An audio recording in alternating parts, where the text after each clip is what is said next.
In this video, we're going to be talking about the best hiking and mountaineering watches. So basically what we looked for when we were testing out all these different watches were how they actually performed, how durable they were, and also the price. So we did the best we could to find one that's low ticket, one that's mid ticket, and one that's high ticket.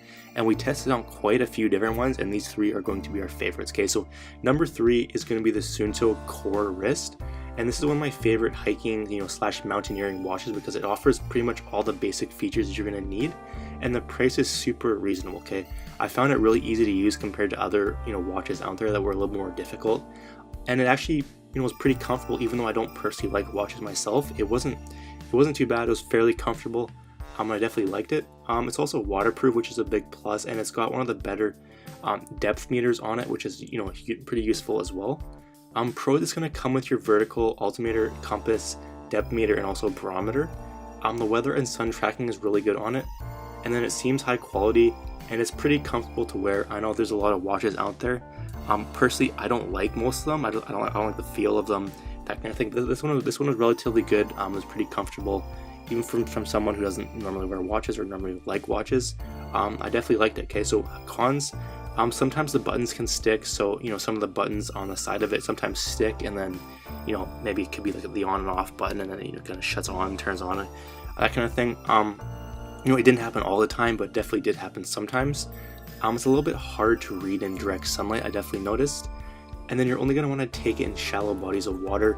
I think it's rated for about like 20 feet or something like that, but obviously you don't want to take it scuba diving or snorkeling or that kind of thing, but just in rain or if you have to cross like a creek or something, it's not going to be a problem. Okay, so number 2 is going to be the Garmin Epix. And Garmin's probably the most well-known GPS company, and they probably have the largest selection of maps and features, and that's why I generally like them the best. I've been using their golf GPS units for a while now, and they've always been super high quality, and this one was no different, right? So my favorite feature is probably pretty much wherever you are in the world, the maps are going to be on this thing. Whether you're in different countries, you're hiking, you're in the city, pretty much there's going to be maps for every area, which is a definitely plus. You can add 24K maps and also city navigation, which is definitely useful. It comes with an altimeter, barometer, and compass on it. The trackback feature is really cool. It's probably my favorite thing. And actually, it'll actually beep if you go off course. So it's super helpful in preventing you from getting lost and that kind of thing. And then it's also waterproof. Okay. Cons, you're probably gonna have to replace the battery about every year. It's not a huge deal, but it's just kind of an inconvenience thing.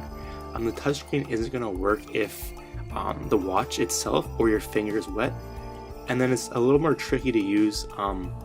There are instructions with it, but pretty much you're gonna have to play around with it for maybe a couple hours, and then after you get the hang of it, it's not that hard. But generally, with anything new, there's gonna be a learning curve, and this is definitely the case with this one. And my number 1 pick is going to be the Garmin Fenix 5X. And this is my favorite hiking watch by far, and even though it's expensive, it's well worth it in my opinion. It's probably the best looking watch in my opinion. It's super light and it's actually really comfortable to wear, so I did find it probably the most comfortable one out of the 3. I've tested quite a few different watches and I found this one to be the most accurate as well. Okay, so some pros, the battery life is better than most of the other ones I've looked at. It pretty much depends whether you're in GPS mode or whether you're just using it as like a fitness tracker, that kind of thing. If you're using it as a fitness tracker, it'll last quite a while. But if you're using it constantly on GPS mode, I can go like a full day of hiking on GPS mode, and it's gonna last, right? You'll probably have to charge it. Like if you do a full day, you have to recharge it before you go on the next time. But it definitely lasts an entire day of hiking, which is awesome.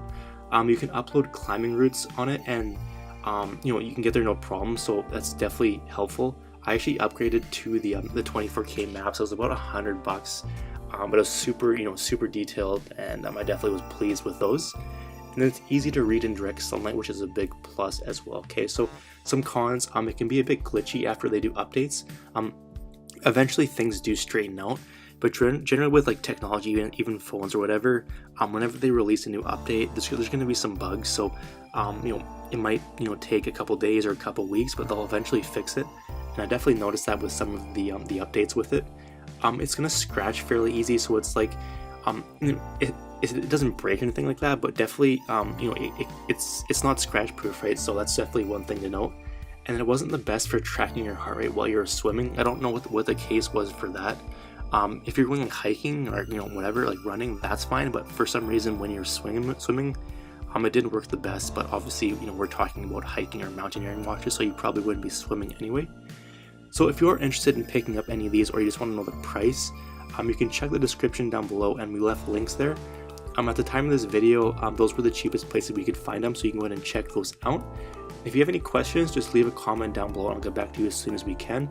And I will just mention our monthly giveaway here, so if you want to enter in, all you have to do is subscribe to the channel and then comment giveaway down below. Simply do both of those and you'll be automatically entered into our gear giveaway. Alright, so that's going to be for this video. Hope you enjoyed, and we'll see you in the next one.